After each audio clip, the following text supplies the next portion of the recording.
Car l'Éternel est notre bouclier, le Saint d'Israël est notre roi.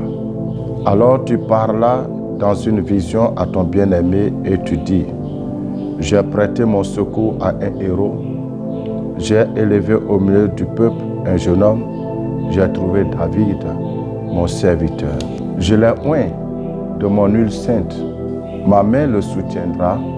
Je l'ai oint de mon huile sainte, ma main le soutiendra et mon bras le fortifiera. L'ennemi ne le surprendra pas, j'écraserai devant lui ses adversaires et je frapperai ceux qui le haïssent. Ma fidélité et ma bonté seront avec lui et sa force se lèvera par mon nom. Shalom. Aujourd'hui, je vous parlerai de ma rencontre avec le Seigneur Jésus-Christ, comment Jésus s'est révélé à moi. Sachez que je suis né d'une famille complètement idolâtre. Mon père et ma mère n'ont jamais connu Christ. Pour se protéger, ils avaient recours aux devins, aux fétiches et aux sacrifices, comme tous les peuples de l'Afrique, noire en particulier.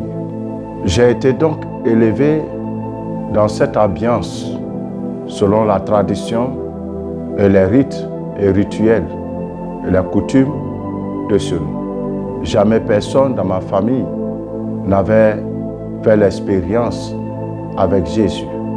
Donc, rien ne présageait que moi je puisse rencontrer un jour le Seigneur Jésus.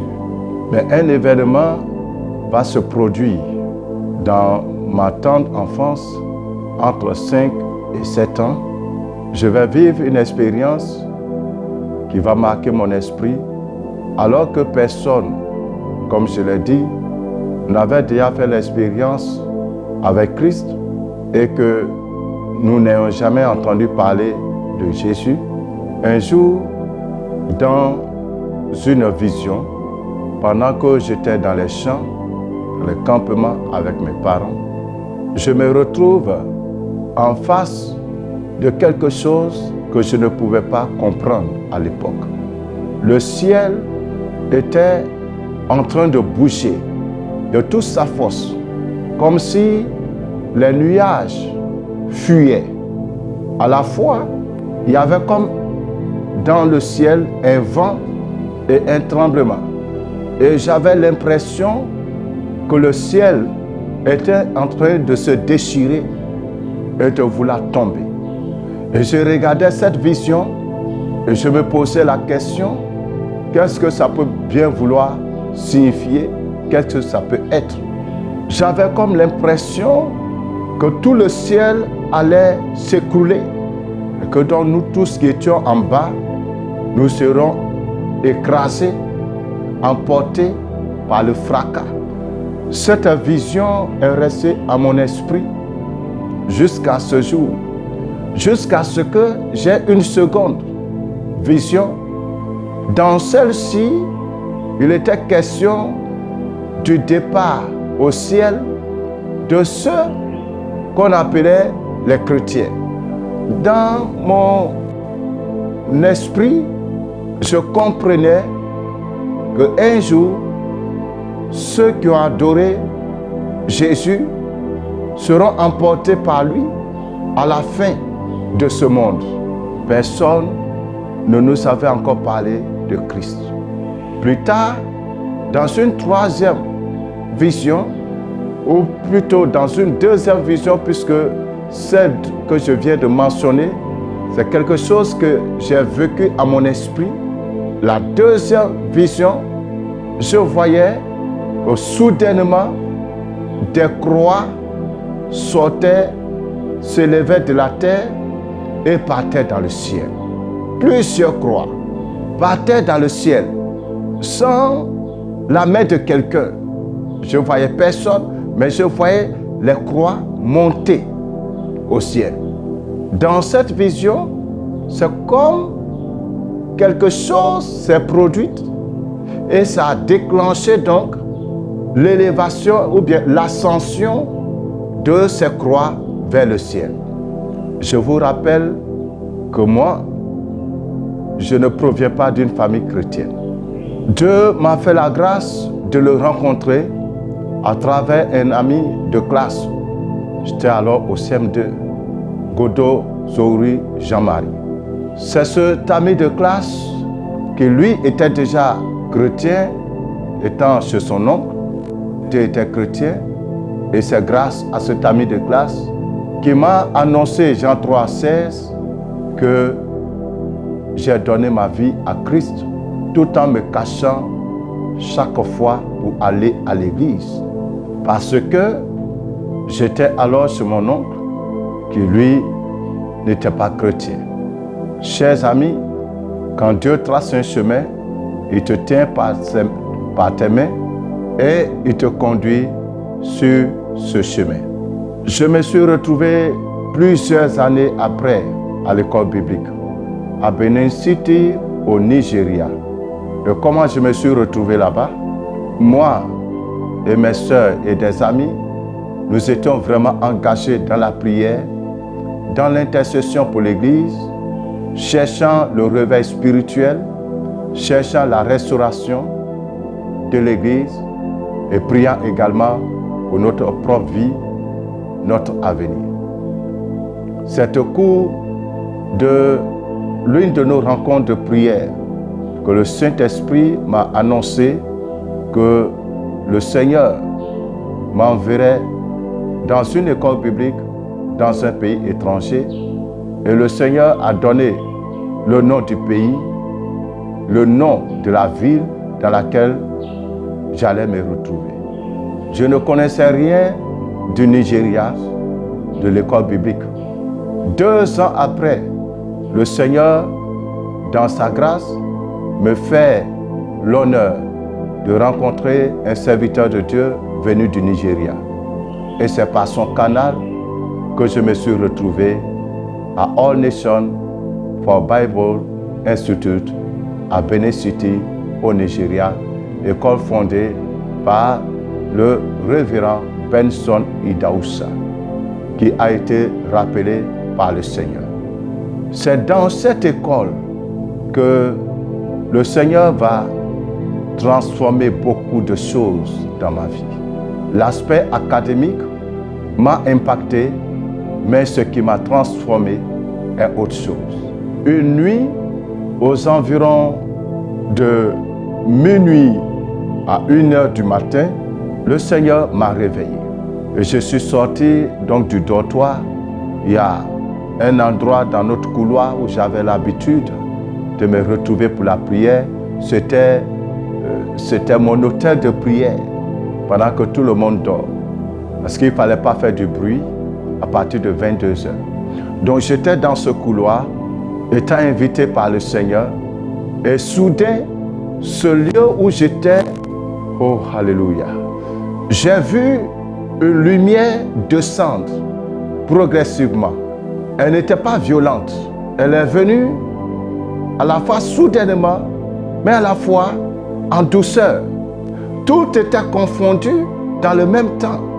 Parce que le temps que je me rends compte, l'endroit avait maintenant 2 dimensions. Je voyais à la fois les murs qui m'entouraient et je voyais à la fois qu'il n'y a plus de murs. La lumière qui est descendue en réalité, après avoir observé, j'ai découvert ou bien j'ai compris que cette lumière était une sorte de robe. Je ne sais pas si je vais dire une robe en dentelle, parce que on ne trouve pas ce genre de tissu dans ce monde. Et cette robe qui me paraissait à la fois transparente, on pouvait voir à travers, mais l'intensité, plus ce tête approchait, plus j'avais du mal à fixer des regards. Et cette robe, ou bien je ne sais pas, cher ami, quel nom donner cette couche, cette fine couche de lumière ou quoi, a totalement envahi l'endroit où j'étais et ça m'a transpercé et ça m'a mis hors de mon corps. Alléluia. Et un peu plus haut, la lumière était beaucoup plus intense que la lumière du soleil. Elle était beaucoup plus intense que la lumière du soleil, mais elle n'est pas brûlante. C'est une lumière blanche, remplie de douceur, remplie de paix, remplie d'harmonie.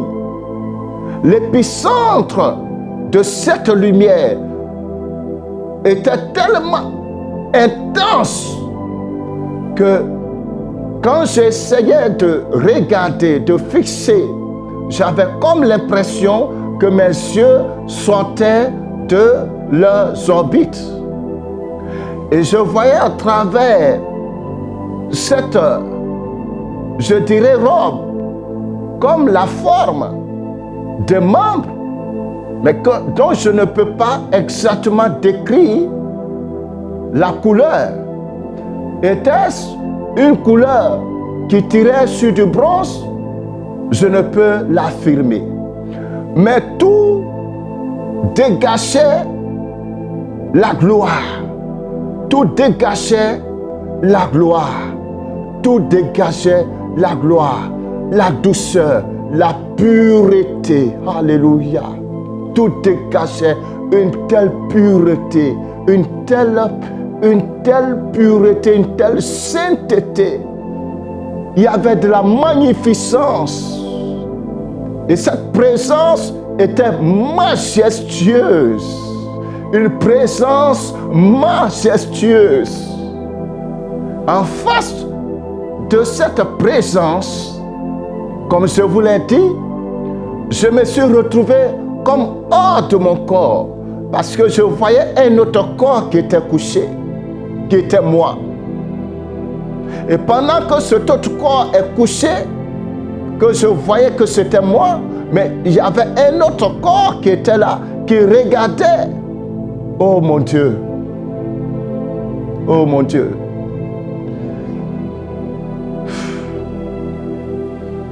Si j'aime aujourd'hui parler beaucoup de la sainteté de Dieu, c'est parce que j'ai vu Jésus. J'ai vu comment il est pur, comment il est saint. À quoi pouvons-nous comparer cette gloire, cette lumière qui se dégage de son corps, qui se dégage de son vêtement? Ce vêtement que personnellement je ne peux pas décrire. Je ne sais même pas s'il faut dire vêtements ou bien s'il faut dire couche de lumière. Je ne sais même pas quel nom donner. Je ne sais pas. Je ne sais pas. Jésus m'a rendu visite cette nuit pendant que les autres étaient ensommeillés, pendant que les autres dormaient. J'ai vu Jésus. Je vous assure, il ne m'a dit aucun mot du tout, il ne m'a rien dit, mais sa simple présence m'a transpercé.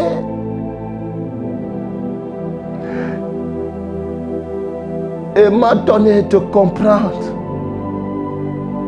combien est glorieux, combien est merveilleux, combien est pur et saint et majestueux celui que j'adore. Et vous savez, pendant que mon autre corps était couché, qu'est-ce que je vois dans mon autre corps? Je vois mon autre corps comme de la viande pourrie. Je voyais les asticots dans mon corps. Les asticots, frère, les asticots étaient là, se promenant dans mon corps. Pourtant, j'étais bien vivant, je me voyais d'un côté vivant, mais le corps qui est couché était un corps sombre. Un corps sombre, rempli de pourriture. Les bêtes se promenaient dans ce corps. C'était mon corps qui était là. C'était mon corps qui était là, cher frère. À la vue de cette image, je suis tombé à genoux pour faire encore don de ma vie à Jésus qui est mort et ressuscité. J'ai vu combien de fois j'étais sale, j'étais souillé. Je dis, il ne m'a dit aucun mot, mais cette visitation m'a fait comprendre la nature de l'homme. Ça m'a fait comprendre la nature de l'homme, chers frères. J'étais à l'école, nous étions concentrés à prier, à étudier, à prier et à étudier, à prier, à étudier. J'étais dans ça. Je n'avais pas le temps de penser aux choses de ce monde, mais à ce moment précis, le Seigneur me montrait encore l'état de mon être. J'étais un être pourri. J'étais un être pourri.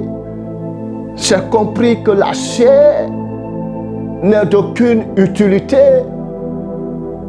J'ai compris que lorsque nous vivons selon la chair, nous sommes une poubelle, nous sommes un déchet, nous sentons mauvais. Et j'ai compris également que personne ne peut atteindre la dimension de la sainteté de Dieu si ce n'est que par grâce. Oh Jésus, c'est pas plus grâce, frère. Si aujourd'hui on peut même invoquer son nom, c'est pas plus grâce. Parce que ce qui sort de nous est sale. C'est pas plus grâce. Heureusement que Christ a donné son sang pour nous laver, pour nous purifier. À un moment donné, je cherchais à ne plus trop regarder parce que la lumière devenait de plus en plus intense, que je sentais que mes yeux allaient tomber. Je sentais que mes yeux allaient tomber, chers frères, chers sœurs. Je sentais que mes yeux allaient tomber, que ça allait quitter leur orbite. Ça commençait à me faire mal. Et j'essayais d'ouvrir les yeux. Mais même avec les yeux ouverts, les choses ne changeaient pas réellement. Je ne voyais plus les murs à un moment donné. Je voyais cette présence qui m'avait englouti, qui m'avait envahi, qui m'avait submergé. Je ne pourrai jamais oublier cela. Et je bénis Jésus. Jésus, je te bénis. Je te rends grâce et gloire de m'avoir appelé, de m'avoir fait sortir des ténèbres pour m'amener à ton admirable lumière. Je voudrais toujours prêcher ta sainteté, ta divinité, ta seigneurie. Parce que non seulement je l'ai lu, mais je l'ai expérimenté. Alléluia. Bien-aimé, cette expérience a brisé tout orgueil qui était en moi, toute fierté qui était en moi. Cette expérience m'a montré que je n'étais rien du tout. Était-ce pour faire cette expérience que l'Éternel m'avait envoyé là-bas dans ce pays? Mais je pense et je crois que ça a été la chose la plus merveilleuse, la plus excellente que j'ai connue pendant tout le temps que j'ai passé là-bas à Benin City. Après cet événement, les anges ont commencé à me rendre ministère sous forme humaine. Je me souviens qu'un jour, alors que nous quittions la prière matinale à l'église, le jour où il n'y avait pas de véhicule pour nous transporter, nous étions obligés de marcher. Donc ce jour-là, nous marchions pour venir à l'école. Lorsque je me suis totalement détaché de tout le monde pour être seul, pour prier, parce que nous avions l'habitude de prier le long de notre parcours. Alors que je continuais donc à prier tout en marchant, soudain j'ai entendu juste à mes côtés, à ma droite, une voix qui me dit « Bonjour frère, good morning brother ». Et à peine ai-je eu le temps de répondre que la personne continue en disant « God has a plan of blessing for you today ». Dieu a un plan de bénédiction pour toi aujourd'hui. Et la personne me tend la main, et je lui tends également la main, et je vois que la personne a laissé dans ma main un billet. C'était un des gros billets du Nigeria, le Naira. Et je prends donc, je sais que quelque chose a été déposé dans ma main, et je cherche donc à regarder, et je jette un coup d'œil, et le temps que je dise merci à la personne, elle a disparu. Elle a disparu. Personne devant moi, personne derrière moi. Cette personne a disparu, simplement disparu, de manière miraculeuse. Des amis étaient derrière moi, à plus de 400-500 mètres derrière moi. Un groupe de 3-4 personnes. Où est-ce que ce personnage est rentré? Je ne le sais. Jusqu'à ce jour. Et ainsi, les anges ont continué souvent à me présenter à des personnes quand j'étais dans des besoins. Les anges se présentaient à des personnes pour leur donner ordre de venir me remettre telle somme ou telle somme. Et c'était à chaque fois les sommes dont j'ai besoin pour régler un problème à l'école. Des anges allaient rencontrer des personnes dans leurs songes. Et le matin, ces personnes venaient vers moi, me cherchaient. Les anges leur donnaient mon nom et là où il faut me trouver. Pour ceux qui ont connu l'école, il y a plusieurs territoires. Et nous sommes nombreux dans l'école.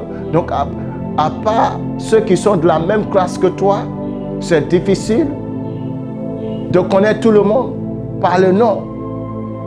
Le Seigneur donnait mon nom et mon besoin. Et les gens venaient à chaque fois me dire, un ange est venu me dire ceci. Un ange est venu me dire cela. C'est ainsi que j'ai passé mon séjour à All Nations. Je bénis Dieu pour cette école. Je bénis Dieu pour la grâce qu'il m'a faite de passer par cette école. Après ces événements, je rentre au pays. Plusieurs années après, le Seigneur me demande encore de me retirer et qu'il voulait se révéler à moi. En février, en 2007, je me suis encore retiré sur instruction du Seigneur pour 3 jours. J'ai passé 3 jours que je n'ai jamais connus, ni avant, ni après. Au jour d'aujourd'hui, je cours encore pour réitérer ces 3 jours. Parce que pendant ces 3 jours, je dormais très peu et je priais. Je pouvais prier pendant 5 heures du temps d'affilée. 5 heures sans arrêt. Pendant ces 3 jours. Au 2e jour, voici que dans une vision, je vois un gros serpent, un très gros serpent. Je ne sais quel nom donner à ce serpent. Dirais-je un anaconda, un python, je ne sais pas. Mais c'était un monstre, un serpent monstrueux. Après avoir prié intensément, au bout de 2 jours, j'ai vu un serpent mort. J'ai vu un serpent mort. Et après cette vision, quelque chose qui va changer complètement ma manière de servir Dieu va se produire. Comment je suis arrivé dans le sacerdoce que j'exerce aujourd'hui? C'est de cela qu'il s'agit. Alors le Saint-Esprit me conduisit dans le livre d'Hébreux chapitre 5. Il est écrit: en effet, tout souverain sacrificateur pris du milieu des hommes est établi pour les hommes dans le service de Dieu, afin de présenter des offrandes et des sacrifices pour les péchés. Il peut être indulgent pour les ignorants et les égarés, puisque la faiblesse est aussi son partage, et c'est à cause de cette faiblesse qu'il doit offrir des sacrifices pour ses propres péchés, comme pour ceux du peuple. Nul ne s'attribue cette dignité s'il n'est appelé de Dieu, comme le fut Aaron. Et Christ ne s'est pas non plus attribué la gloire de devenir souverain sacrificateur, mais il attient de celui qui lui a dit: tu es mon fils, je t'ai engendré aujourd'hui. Comme il est dit encore ailleurs: tu es sacrificateur pour toujours, selon l'ordre de Melchisédek. Chers amis, pendant que je lisais ce passage, tout à coup, les lettres, je dis bien les lettres sous mes yeux, ont commencé à se mouvoir. Les lettres ont commencé à se mouvoir. Les lettres ont commencé à bouger. Les versets de la Bible ont commencé à bouger. Les paroles ont commencé à bouger. Sous mes yeux, dans la Bible qui était dans ma main. Et les lettres ont commencé à faire sortir une voix comme le grondement des eaux. Je ne sais à quoi comparer, donc je donne cette image. Les lettres étaient devenues des lettres vivantes et parlantes.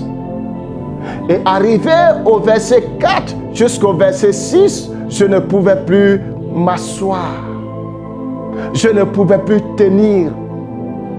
La puissance qui dégageait des versets, la puissance qui dégageait de chaque mot, de chaque lettre, comme à la fois le son de grondement des eaux ou le son d'une trompette mélangé, cette puissance a commencé à secouer mon corps. Ça a commencé à secouer mon corps au point où je ne pouvais plus tenir et je me suis retrouvé par terre.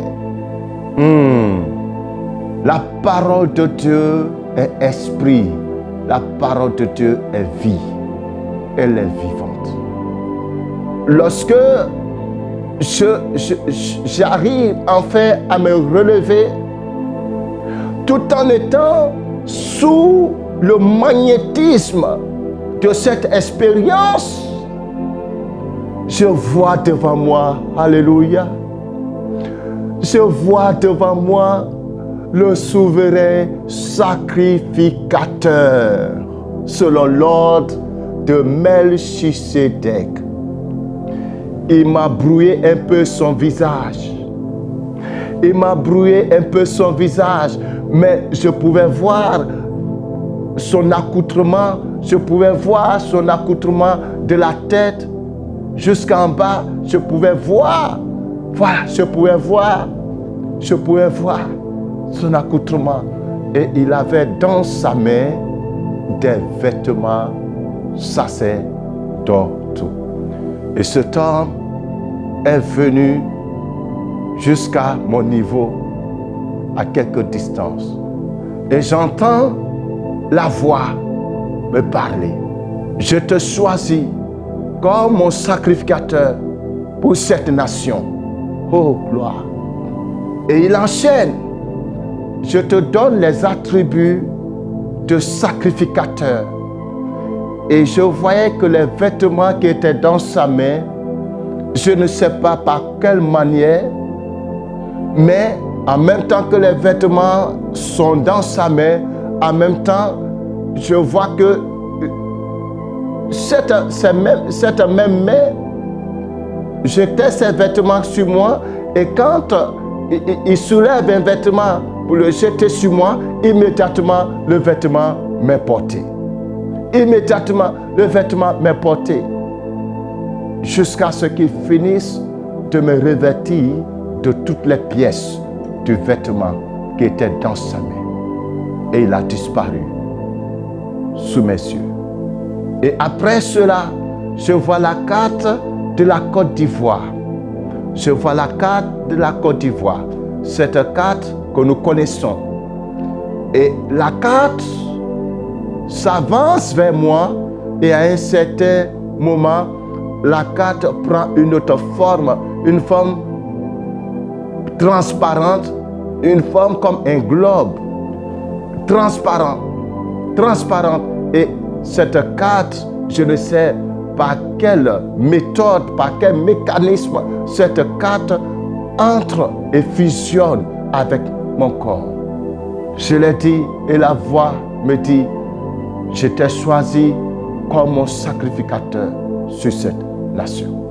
Frère, cette expérience allait avoir une suite qui va aboutir à l'établissement de l'autel du Dieu vivant, un 18 et 19 octobre 2008, où la gloire de Dieu est descendue de manière palpable.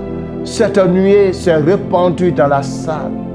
On pouvait voir. Il y a des moments, cette nuée était tellement physique. Et dans cette haute expérience, le Seigneur m'a donné la grâce de parcourir les rues de la nouvelle ville. J'ai toujours cru à la Bible, mais ce que j'ai vu a renforcé ma foi dans la parole de Dieu.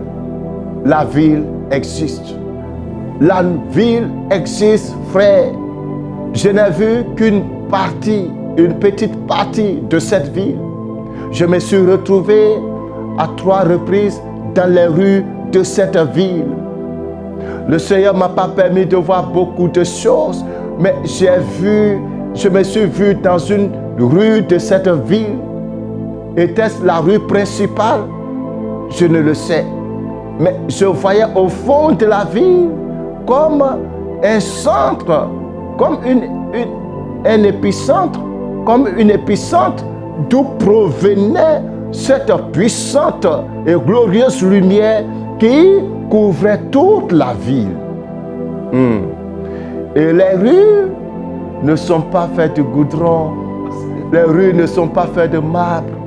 Je dirais même que les rues ne sont pas faites d'or, parce que ce que j'ai vu, c'est plus que de l'or.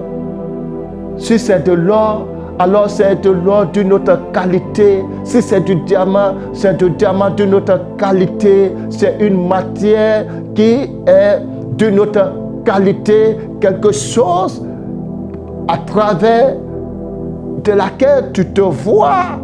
La chose est transparente, tu te vois, mais tu ne te vois pas comme un miroir, comme le miroir que nous avons. Je ne sais comment vous expliquer, mais tu te vois au travers de cette chose. Là-bas, rien n'est caché. Rien n'est caché là-bas. Tu as l'impression que tout vit. Tu as l'impression que tout est vivant.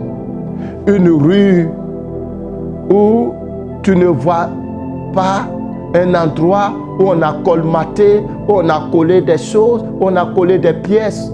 Non, c'est en une pièce unique. Et ce qui est très bizarre, ce qui est très miraculeux, je dirais très prodigieux, j'avais comme l'impression, parce que c'est ce que je voyais finalement dans mon esprit, je n'ai pas parcouru les autres endroits, mais je voyais comme dans mon esprit maintenant que c'était une seule pièce, partout c'était la même chose. Mais en tout cas, moi, je me trouvais sur une grande rue qui semblait être une rue principale. Là, ce jour-là, ces différents jours où j'ai fait ces expériences, le Seigneur ne m'a pas fait voir d'ange, il ne m'a pas fait voir quelqu'un, juste la rue et juste au fond, tout à fait au fond là-bas, je voyais cette zone d'où provenait cette puissante lumière et qui avait la forme d'un trône. Ça avait la forme d'un trône. Oh Jésus, je veux aller un jour, je veux retourner dans ce lieu un jour, Père. Je veux retourner un jour dans ce lieu. Je ne veux pas rater ce lieu. Bien-aimé, au moment où à chaque fois que j'ai vu, parce que je vous l'ai dit, j'ai vécu cette expérience 3 fois, et à chaque fois, je ne voyais plus la terre, je ne voyais plus tout ce qui se trouve autour de moi. J'entendais derrière moi des voix, des personnes en prière, parce que les scènes se produisaient à chaque fois pendant les cultes. Et je me voyais aller en direction de ce trône. Mais Jésus ne m'a pas permis de voir qu'est-ce que se passait à la fin. Et je me voyais aller. Mais vous savez quoi? À chaque fois, avant que les portes de cet endroit ne s'ouvrent, il fallait que je dépose un corps. Je vivais toujours un détachement. J'avais l'impression de vivre un détachement. Et donc, un autre corps rentrait dans cet endroit. Gloire et honneur à celui qui est ressuscité, qui est parti nous préparer une place au ciel et qui revient bientôt. Bien-aimés frères et sœurs, je vais m'arrêter là. Il y a encore plusieurs autres expériences, la manière dont Christ s'est révélé à moi.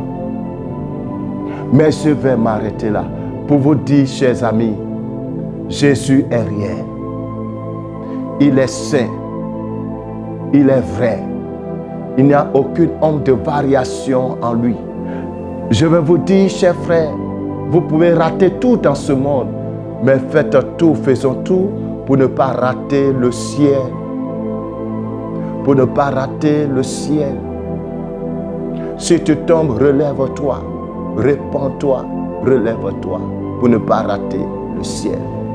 Jésus est réel. Je bénis son nom. Je lui rends toute la gloire. Je lui rends grâce. Ésaïe a dit dans son chapitre 6, l'année de la mort du roi Osias, je vis le Seigneur assis sur un trône très élevé, et les pans de sa robe remplissaient le temple. Des séraphins se tenaient au-dessus de lui. Ils avaient chacun 6 ailes. 2 dont ils se couvraient la face, 2 dont ils se couvraient les pieds, et 2 dont ils se servaient pour voler. Ils criaient l'un à l'autre et disaient, Saint, Saint, Saint est l'Éternel des armées. Toute la terre est pleine de sa gloire. Shalom.